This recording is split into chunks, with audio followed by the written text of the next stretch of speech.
A paz do Senhor, sejam muito bem-vindos ao nosso programa Mulheres que Ensinam. Eu sou a irmã Jane, sou da Assembleia de Deus do Panamá Setor 2, com o pastor local Gisel Reis, pastor setorial Arthur Duarte e pastor presidente Altair de Moraes.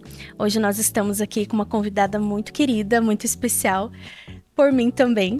Ela que é casada há 19 anos, tem 3 filhos. Eu quero que vocês conheçam um pouquinho da história da irmã Dalvana. Dalvana, seja muito bem-vinda ao nosso programa e muito obrigada por ter aceitado o nosso convite. Imagina, o privilégio, a honra é toda minha de fazer parte dessa início de história que vocês estão começando aí, que vai ter muito e muito sucesso. Dalvana, você trabalha numa área muito importante, né? Que é uma área de operadora de monitoramento interno. Eu gostaria que, antes disso, você contasse um pouquinho sobre você, para quem está aqui nos assistindo conhecesse a sua história, e nos dissesse um pouquinho sobre esse teu trabalho. Tá. Então, meu nome é Dalvana, eu sou casada há 19 anos com o pastor Daniel Budini. Tenho 3 lindos, maravilhosos filhos, abençoados, né, por Deus. E trabalho, né, na área de monitoramento interno há 12 anos. E faz 5 anos que estou trabalhando na empresa Inviolável. Né? É uma empresa ao qual eu amo trabalhar ali. Amo trabalhar, é uma área de segurança ao qual é uma das melhores, né? Fazer propaganda pro meu chefe, né? É uma das melhores, né? De todos os estados e devido, né? A situação que nós estamos vivendo aí no mundo hoje é muito bem-vinda, né? No meio da sociedade. E pra gente, assim, conhecer um pouquinho, o que te motivou a você buscar essa área? Então, eu fui empurrada para essa área. Isso. É uma amiga minha, Alda Cristelli, né? Hoje ela é gerente da Odonto Excelência. Ela me motivou e acreditou em mim. Eu acreditei que jamais iria dar certo, né? Sim. Então, ela acreditou, ela sonhou por mim e estou aí, né? Há 12 anos. Então, a grande culpada é ela, né? E nesse meio tempo, assim, o que você aprendeu já, que é 12 anos, assim, não é 12 dias, né? Isso. O que você tem aprendido de tudo isso e a importância desse monitoramento, da segurança em si? Porque às vezes parece até banal, né? A gente diz assim, mas por que eu vou adquirir monitoramentos, né, na minha residência ou no meu emprego? Mas é muito importante, né? É de suma importância isso. É muito importante. Até eu não tinha conhecimento de grande importância que havia dentro de uma empresa de segurança, né? Então, o que a gente sempre vê é os carinha de moto, né? Então, a gente tem aquela visão, o carinha passou aqui e buzinou. Mas eles são grandes guerreiros aí que fazem a segurança, né? Dos patrimônios, né? Também a gente faz as portarias remotas hoje já dentro, né, do meu serviço, da minha função. A gente tem 8 portarias remotas que a gente trabalha conjuntamente com o grupo de monitoramento de alarme. E a gente vê que a gente está expandindo e crescendo. Então, a criminalidade, ela cresce e a gente também cresce na evolução para tentar inibir o máximo do agir desses meliantes, assim, que acabam, né, trazendo grande, né, transtorno para toda a sociedade. Sim, e é algo assim muito, muito importante a gente grifar, porque às vezes a gente não dá importância até passar por algo, né? Isso. Porque às vezes, claro, que a gente tem toda uma equipe aí de polícia e tudo mais, patrulhamento que fazem, mas a gente ter algo que a gente possa contar, né?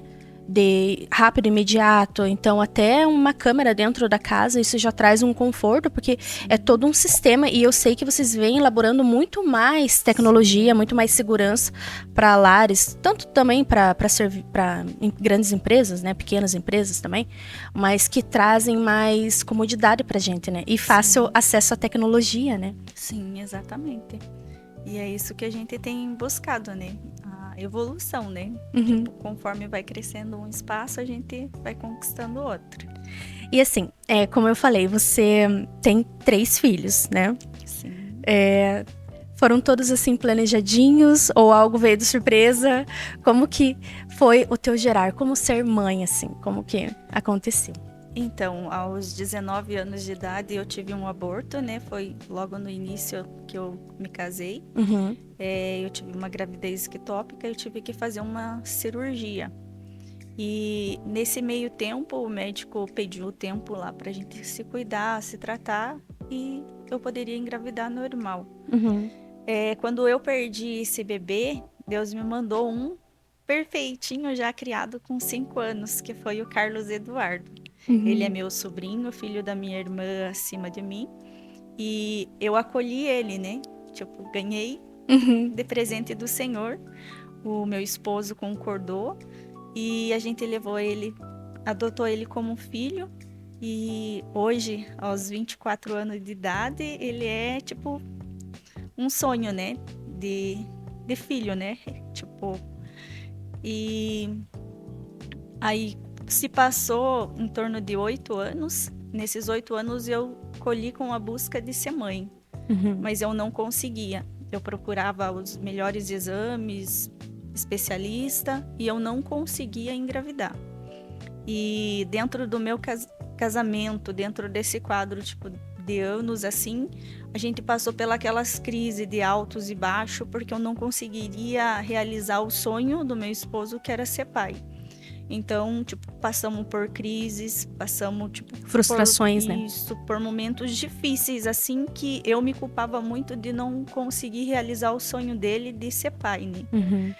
E quando pareceu assim, tudo assim, eu cheguei, parece que assim, no meu limite. No meu limite. Eu falo assim que parece que Deus, assim, ele me levou no encontro, assim, que toda semana eu ia mais os finais de semana na igreja, devido ao meu trabalho. Porque sempre foi 12/36, então eu pegava das 11 da manhã às 23 da noite. Então eu ia mais os finais de semana. Mas naquele mês, o pastor Cláudio, ele apresentava de 2, tipo, na mesma noite, tipo, era só bebês, bebês, bebês, bebês. E Deus começou a tocar no meu coração. Eu já ali chegando nos meus 30 anos e sem ser mãe. E daí começou a entrar aquele desespero no meu coração. E eu falava assim, Senhor, o Senhor fez a promessa. O Senhor usou vários vasos para entregar o recado que não era para eu se preocupar. Mas e como não se preocupar? Você pensava, o meu tempo tá passando. Você dormia assim, meio com a cabeça quente e acordar assim amanhã. Ah, não, amanhã eu vou receber minha bênção. Não, mas se passaram 8 anos e nada. E então, tipo, eu entrei naquela guerra, naquela luta, e eu me prostrei aos pés do Senhor e falei, Senhor, eu preciso. É eu que preciso. E eu nunca tinha, tipo, eu sempre tinha pedido, né? Sempre tinha acreditado assim, ah não, né? O médico vai conseguir, eu vou conseguir fazer tratamento, eu vou conseguir fazer isso, eu vou conseguir fazer aquilo com a ajuda de Deus, claro, que sempre teve Deus na minha vida. Mas eu achava assim, Deus me deu esse meio, eu vou conseguir por esse meio, mas Deus mostrou que não era por aquele meio, e então menos no meu tempo. Uau. E aquela hora, aquele momento, eu peguei e me prostrei, só me prostrei aos pés do Senhor. Então eu fazia parte da empresa Inviolável e estava saindo, né, dessa empresa e me desligando. Então fiquei em casa, final de ano, pensei, vou dar entrada no seguro mais para frente, e comecei a ficar doente. E eu falei pro Daniel, eu estou em depressão porque eu estou em casa, meu Deus, sem trabalhar, sem nada. Sim. Fui no médico, fiz os exames, e o único que eu não deixei o médico pedir foi a beta. Porque eu falava assim, eu não posso ter filho. Para quem me perguntasse, eu falava, eu não posso ter filho. Então eu mesmo tinha decretado aquilo na minha vida, eu não posso. Eu não posso. E depois de receber todos os exames, o médico falou, olha, você realmente pode estar num quadro depressivo mesmo, porque teus exames deram tudo bom, e já que você não está grávida. E eu não gostava de tocar aquele assunto perto do Daniel, porque te feria, né? Me feria, porque era algo que eu sabia que ele queria. Sim. E eu falei para o doutor, então, só por desencargo, pede para mim fazer.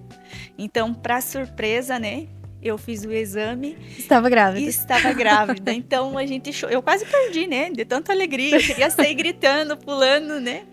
E Ao decorrer da minha gestação, eu tive o Lucas de 35 semanas e meia, nasceu perfeitinho, minha riqueza, meu primogênito. Sim. E eu falava pro Daniel, e o Daniel falou, agora se cuida, né? Eu falava, não vamos cuidar, não. Deixa Deus agir. É o agir dele, né? Então, a gente recebeu o convite de estar cuidando do Panamá. A minha vida estava tudo ok, né? Sim. Filho agraciado por Deus, minha família bem, nós empregados. E eu recebi mais um presente do Senhor, além do convite, foi mais uma gestação da minha princesinha daí. Dela já começou um quadro bem difícil. A gente passou, foi tudo assim um processo de Deus, porque quando eu entrei na igreja do Panamá, que a gente aceitou esse compromisso, esse chamado, porque a gente tem que amar e aceitar primeiro, né, em primeiro lugar. E sem falar que era uma igreja nova ali, né? Isso, a gente recebeu uma missão assim, do zero. Não só o fato de ser ali como pastor, mas o fato de abrir uma igreja, né? Exatamente. Quando o pastor Clemerson chegou no Daniel e falou para ele, falou assim, olha, seria fácil eu te falar que você está indo numa igreja onde você vai chegar lá e só vai administrar. Eu estou te colocando num lugar onde você vai começar do zero. Então eu, assim, sem voz, sem nada, eu comecei a louvar mais o Senhor, eu comecei a reger o círculo de oração, eu comecei a ser, líder de todo o departamento, mas ali aos poucos, assim, Deus foi encaminhando, Deus foi abrindo, Deus foi abençoando, tanto que hoje, né, olha, nós aqui, né, que maravilha. E ao decorrer desse percurso, eu entrei numa gestação de alto risco, onde minhas plaquetas chegaram em 17 mil. Isso. E eu precisei de doação. E é uma coisa assim que hoje à tarde eu estava pensando, imaginando, jamais eu sairia daqui sem mencionar minha gratidão, meu amor por todos os irmãos ali do Panamá. Então, eu fui internada imediatamente e já me passaram 8 bolsas de sangue. Só que quando a gente recebe 8 bolsas, a gente sempre tem que achar o dobro de doador, né? Sim. Que eu não sabia disso, né? Mas aconteceu quando eu precisei. E quando eles chegaram em mim e falaram assim, ó, agora você precisa... repor o estoque, como se fosse. Repor o estoque. Só que assim... eu precisei de 8, então eu precisava de 16 doador. E eu pensava, meu Deus, onde que eu vou arrumar 16 doador? Sim. E eu comecei assim, tomando aquele soro, tomando aqueles medicamentos, eu falava assim, e agora, como que eu vou fazer para mim achar esses 16 doadores, né? E eu comecei a mandar para a família, e agora, né? Meu cunhado, minha irmã já tinham doado, não podiam doar de novo. Aí... o Daniel falou, descansa, né? Descansa, Deus vai providenciar. E eu descansei, né?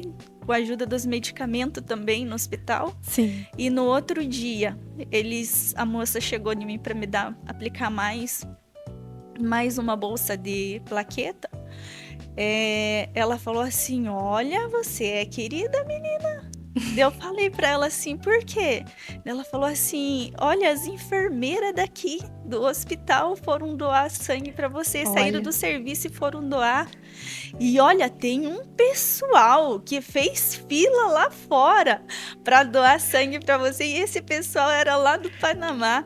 Então, esse agir de Deus é lindo, né? Meu Deus, os irmãos, é surpreendente. Então, de 16 que eu precisava, foi mais de 30 pessoas doar em meu nome. Então, naquela hora, assim, eu vi que não era eu, era um trabalhar de Deus. Deus tinha nos colocado naquele lugar, já para trabalhar, tanto nas nossas vidas, quanto na vida deles, né? Sim. E ali, eu tive que ouvir do médico que minha filha não iria vir ao mundo, pela quantidade de plaqueta que eu tinha, eu estava correndo muito risco de vida e eles iriam ter que interromper a minha gestação. Nossa. Só que eu não falei para Deus assim, eu quero a minha filha assim. Eu sempre me coloquei na presença do Senhor. Então Ele tinha me presenteado. Então tudo que é dele é perfeito. Que a luta estava grande porque a bênção ia ser bem maior. E graças a Deus, né? Ela nasceu com 33 semanas, mas não precisou ir Olha, para um leito de UTI, nem eu, né? Então, o meu parto era para ser eu entubada era e totalmente diferente isso, do que os médicos já estavam te dizendo, né? isso, totalmente diferente. Deus fez, né, o agir dele, o movimentar dele e É o milagre de Deus sempre provando a medicina que é possível. é possível. Então hoje eu vejo, eu falo pro Lucas, né? Sempre falo pro Lucas, você é um milagre do Senhor. Deus me presenteou você assim, de uma forma assim que eu não esperava, né? Eu busquei, mas quando a gente busca, depois de praticamente quase 9 anos na mesma busca, você já não tem aquela fé assim, né? De pegar e falar assim, amanhã eu vou fazer o exame e eu vou conseguir, né? Sim. Então, porque foram muitos, né? Negativos. E só que a obra do Senhor é assim. Então, Quando a gente menos na- espera, acontece. exatamente. Né? O importante de tudo é nunca desistir, nunca É. parar, nunca desanimar. E lá eu pude, ali foi o início de tudo, né? Que a gente já servia ao Senhor, né? Nas igrejas, mas lá foi o nosso início de fé, onde realmente nós aprendemos o valor da dedicação, do amor. Então, para você estar na presença do Senhor, você tem que amar o Senhor. Se você não amar o Senhor, você não vai saber o que você está fazendo dentro de uma igreja. O que você está indo fazer.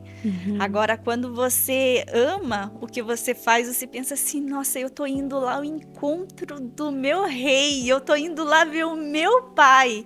Então é aquela mesma alegria de você no final de semana ir na casa da tua mãe, saber que vai ter aquelas comidas gostosas, porque o Senhor, ele nos reveste cada vez que nós chegamos na presença dele.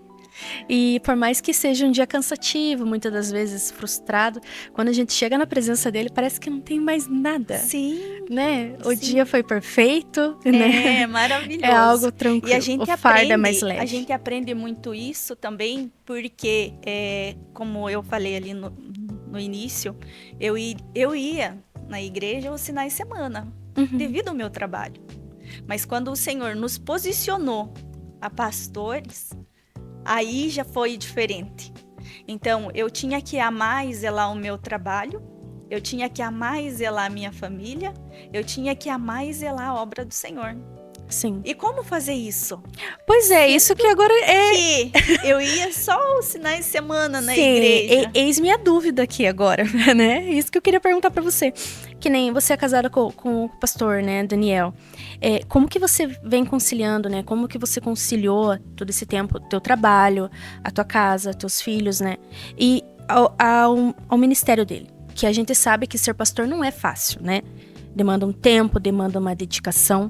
E como que você fez para estar presente com o pastor Daniel em todo esse tempo dele, em todo esse trabalho que ele tem feito para a obra do Senhor? Então, o que eu falei é o amor. É o amor e ao dedicar, tipo. Até há meses atrás, eu tenho uma pessoa na empresa que trabalha comigo, ela tem outra religião. Sim. E é uma religião oposta à nossa. E ela falou pra mim, eles estavam comentando sobre algo e ela falou pra mim, e você, Dalvana, o que você diz de mim? Te deu a oportunidade de falar. Né? Isso. E eu falei pra ela, se dedique mais. Daí ela falou, o quê? Mas você é pastora? Eu falei, sim, mas se você tá fazendo isso com amor, faça mais. Então, se você ama teu esposo, se você ama teu marido, você vai se dedicar cada vez mais para eles. Se você ama a obra do Senhor, você vai se dedicar cada vez mais a ela. Se você ama o teu trabalho, você vai se dedicar mais a ele. Então eu nunca deixei que o meu trabalho chegasse com os problemas dentro da minha casa, assim como minha casa também dentro da igreja e nem a igreja no meu trabalho. Você sempre dividiu tudo. Sim, porque eu aprendo que se a gente não saber o lugar e o respeitar, a gente não consegue, obter nada.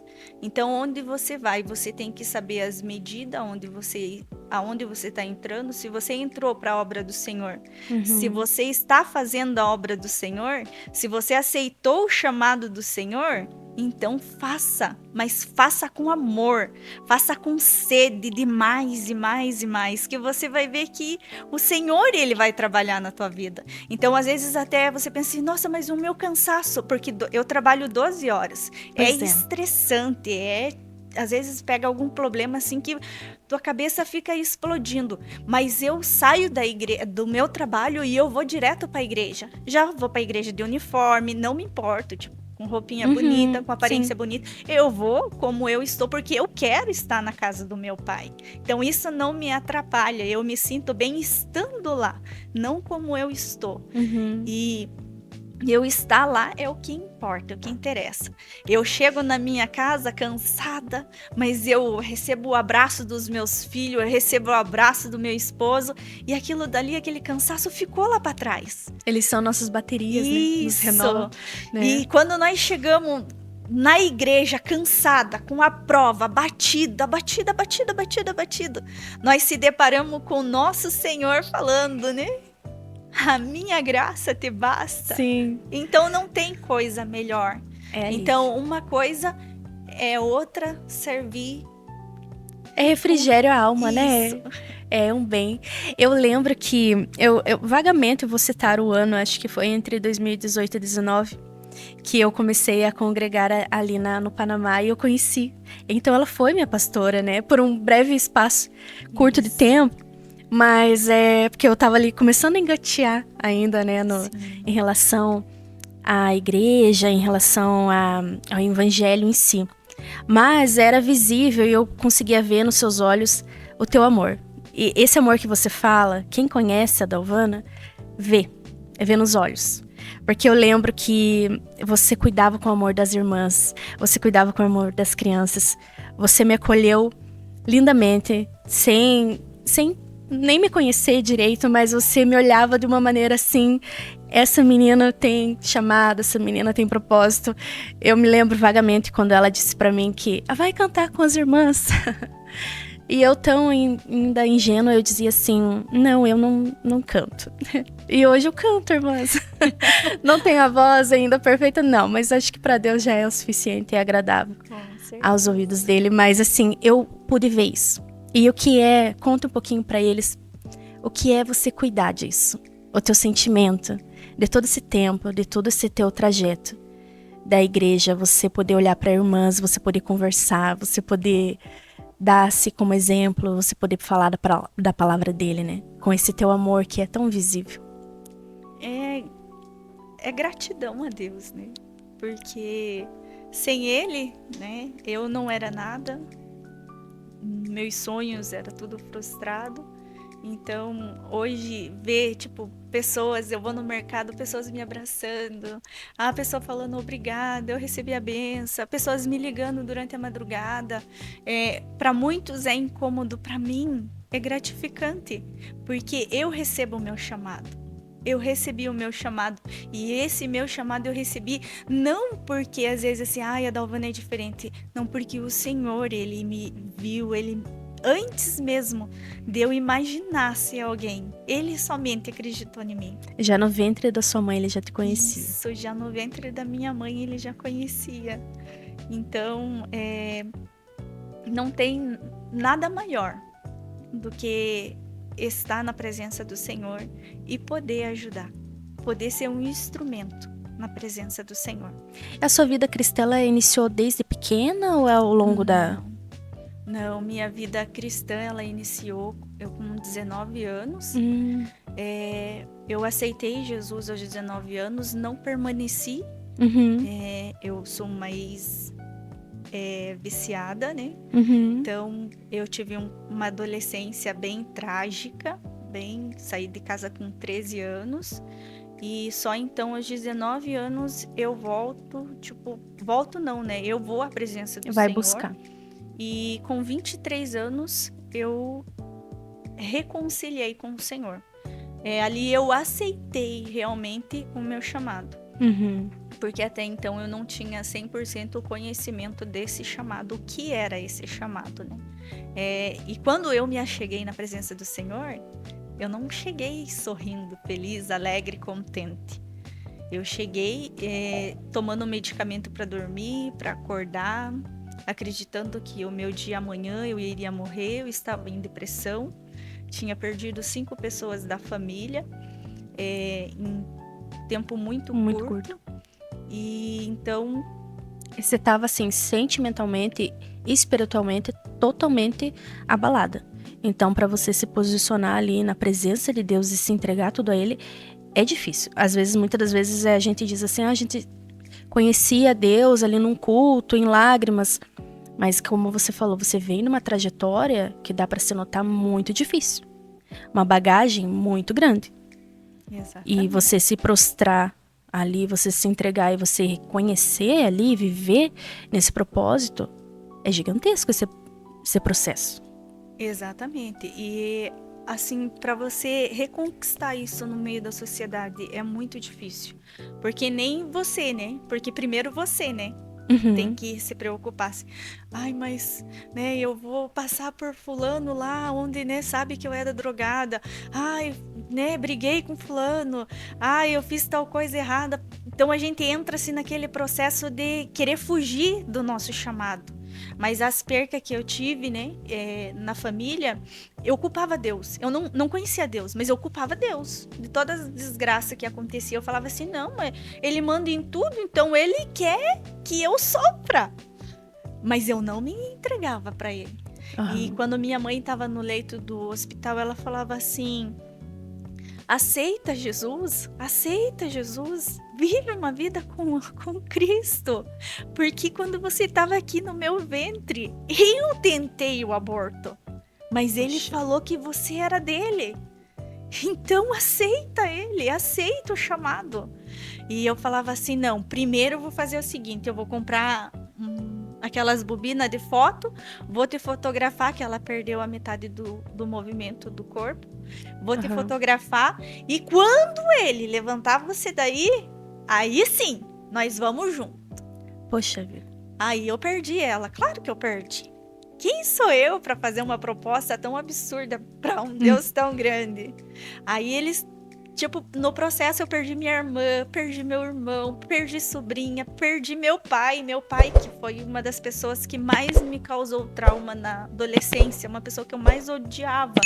Quando eu voltei a amar ele, eu recebi do médico, porque eu fiz um propósito com meu pai, se ele parasse de beber, eu aceitaria ser filha dele. Eu perdoaria ele. E ele parou de beber. Só que 3 meses depois, eu levo ele num hospital e o médico pergunta pra mim sobre o vício dele, né? Que eu falei que ele era um ex-alcoólatra, né? E ele me chamou e ele falou, se me explica, o que é ser um ex-alcoólatra? Falei, então, ele bebeu a vida toda, largou da minha mãe por causa da bebida. E pra perdoar ele, eu falei que ele tinha que parar de beber. E o doutor olhou para mim e falou assim, então, nesse dia, você deu a sentença de morte pro teu pai. Nossa. Então, aquilo dali, assim, me abalou, eu entrei em depressão, e ele falou assim, então aproveita esses dias com o teu pai, porque ele tem dias. E realmente foi dias, eu perdi ele também. Então eu me culpava da morte do meu pai, eu me culpava da morte da minha mãe, de não ter me posicionado na presença do Senhor, que talvez poderia ser diferente. Eu me culpava de tudo, me achava tipo um lixo. Então, e quando eu me acheguei na presença do Senhor, todo mundo falava, Deus tem um propósito, Deus tem um chamado.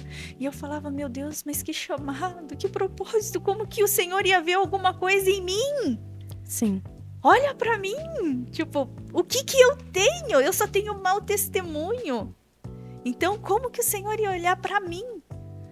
E naquele momento, tipo, que eu me entreguei na presença do Senhor, eu abandonei. O Senhor falou claramente comigo na sala. O Senhor falou claramente. Até quando? Por 3 vezes. E na terceira vez, eu mandei chamar o pastor pra vir dentro da minha casa pra mim entregar minha vida. Porque foi naquele momento que eu tive encontro. Que daí eu me coloquei, eu sou filha. Então, o que Uhum. o filho tem que fazer? O filho tem que obedecer, o filho tem que ouvir, porque se o pai tá falando comigo, ele quer fazer alguma coisa boa na minha vida. E naquele momento, Deus começou a mudar. Deus fez assim, mudou tudo. Mudou, girou minha vida, girou tudo. O Daniel no começo, tipo, eu fui primeiro, né, pra Uhum. igreja. Depois foi o Daniel. E Deus começou, assim, a trabalhar, assim, de uma forma, Porque daí ele te mostrou a cura, a libertação, sim. né? Porque quando eu aprendi o amor que eu tinha que ter por Sim, mim, sim. ser filha do meu Deus, por quem eu fui criada. Eu não fui criada pelo aquele homem que eu criei ódio a vida toda. Eu fui gerada no ventre da minha mãe para ser um instrumento do Senhor. Então, quando eu aceitei esse chamado, Deus, ele mudou minha vida. Quando eu perdoei o meu pai, Se liberou o perdão, fluiu tudo, né? então o amor, ele entrou. Sim. Então, mas tudo assim, há um processo. Tem um processo. É como Davi, né? Davi, ele foi ungido, mas ele teve que passar pelo processo. Então, e todos, né? Se que a gente for ver nossos irmãos da fé, todos tiveram os processos. Então, nenhum caiu de paraquedas. Foi fácil, né? Exatamente. Então, eu precisei ter um testemunho para que hoje, né, eu usasse esse testemunho para ganhar almas para o Senhor. Sim. E processo de luto não é fácil. Não. Não é e jamais será. Mas quando a gente entende os propósitos, o agir de Deus, não é que vá diminuir, mas a gente, com entendimento, a gente consegue levar, né? Exatamente. A gente consegue entender que o buscar a Deus não vai gerar uma depressão. O buscar a Deus, sim, vai gerar lágrimas, mas o Espírito vem para consolar. Então, assim, o que você passou, todo esse teu trajeto, você olha e fala assim, Deus te sustentou. Sim. E Deus, assim, não que assim, se a Dalvana fosse crente, tipo, a mãe dela não tinha morrido, o pai dela não tinha morrido. Não. Eles poderiam. Os planos dele não vai Exatamente, mudar. não teriam Não muda mudado. por nós, né? O que teria mudado era a passagem. O teu entendimento. É a passagem. É. Porque assim, depois disso, eu perdi um irmão. Tipo, que ele teve uma parada cardíaca e eu entrei na UTI com ele. Ele estava bem, rindo, feliz, e ele aceitou Jesus. Então, eu fui levar o meu Deus para ele. E ele falou assim, mana, por que a gente demora tanto tempo para descobrir que a gente é dependente só de um? Então, ele aceitou Jesus na quinta-feira e no sábado ele teve uma morte cefálica. Então, mas eu passei glorificando a Deus, porque eu sabia que ele chegou cheirando fumaça lá, como diz, né? Mas ele... O céu tava em festa. Né? Exatamente. Então, é gratificante. É gratificante. Então, assim, muitas pessoas assim, mas eu sou crente, eu não posso passar por prova. Vai passar por prova, sim. Não adianta se chorar, se achar que é diferente. Nós somos diferentes, sim, pro mundo. Mas as lutas, as provas, nós vamos ter. É como a gente sempre diz assim, quando a vida do cristão tá calma demais, estranha, né? Exatamente. Porque a gente tem que estar ali sempre batalhando, mas buscando a Deus e podendo glorificar e dizendo, olha a vitória, né? Exatamente. Eu acho isso, assim, de grande milagre na tua vida, de grande propósito. E eu sei que o que Deus tem preparado para você é grandioso, né? Embora tudo que você passou, Ele tenha reservado algo muito lindo. E você vai viver grandes, vai colher, como tem colhido grandes frutos. Já dá pra ver pelos seus pequenos, né? Suas crianças. Exatamente. Eu gostaria aqui que você deixasse algum recado para as pessoas aqui que estão nos assistindo, para as mulheres. Embora esse testemunho tão grande, né? Tão poderoso e assim, de suma força tua, né? Que não é fácil, a gente sabe. Que o que você passou, isso que você só resumiu. Exatamente. Tem muita coisa a contar, né? Mas o nosso pouco tempo é pequeno. Mas eu gostaria que você deixasse um recado aqui para nós. Fique à vontade e deixe teu coraçãozinho falar por você. Então, hoje à tarde, quando eu tava pensando o que falar, né? Então, eu poderia falar qualquer coisa e ela não fluir em nada. Mas quando eu busquei, tipo, todo esse processo que a gente testemunhou, que a gente tá trazendo aqui para vocês, eu pensei assim... numa palavra, numa passagem onde todos têm conhecimento, que há o tempo determinado para todas as coisas. Mas e esse tempo determinado na tua vida ao qual nós achamos, porque nós, né, nós queremos para ontem, nós achamos, não, né, tá tardando, tá demorando. Eu quero te dizer, tenha um pouquinho mais de paciência, que o Senhor, ele jamais vai deixar as suas promessas e os seus milagres de lado. Então, se ele te prometeu, ele vai cumprir, só tenha mais um pouquinho de paciência. E você que está na obra do Senhor, que está no processo, entrando para a obra do Senhor, o que já está cansado, saiba que esse tempo na tua vida, ele está determinado para que você cresça, você evolua. O cansaço vai vir, a depressão, mal-estar, desespero, vontade de desistir vai vir, porque nós somos seres humanos, mas o desejo maior que tem na tua vida, que é o amor pela obra, ela tem que prevalecer. Então faça as coisas para o Senhor, faça com amor, que Ele vai te honrar. A vitória é certa, né? Em nome de Jesus. Eu quero te agradecer grandemente por você estar aqui conosco, pela essa tua presença. Muito obrigado por ter doado esse teu tempo, ter trazido aqui momentos que para você foram de grande aprendizado. E ver se a tua fé, né? Essa tua fé, que ela permaneça assim sempre inabalável e que seja sempre assim visível a teus olhos. Que Deus sempre preserve esse brilho por Ele. Tá, eu quero te agradecer de coração. Obrigada, Dalvana. Obrigada mesmo, tá? Imensa. Imagina, a honra é toda nossa. E eu espero você aqui, na próxima quinta-feira, às 20 horas, para mais um encontro com essas mulheres incríveis. Se você não é inscrito no nosso canal, se inscreve, tá? Ativa o sininho para você receber mais notificações. Curta e compartilha, isso é muito importante para nós. E também segue-nos lá nas nossas páginas. Espero você quinta-feira. Até!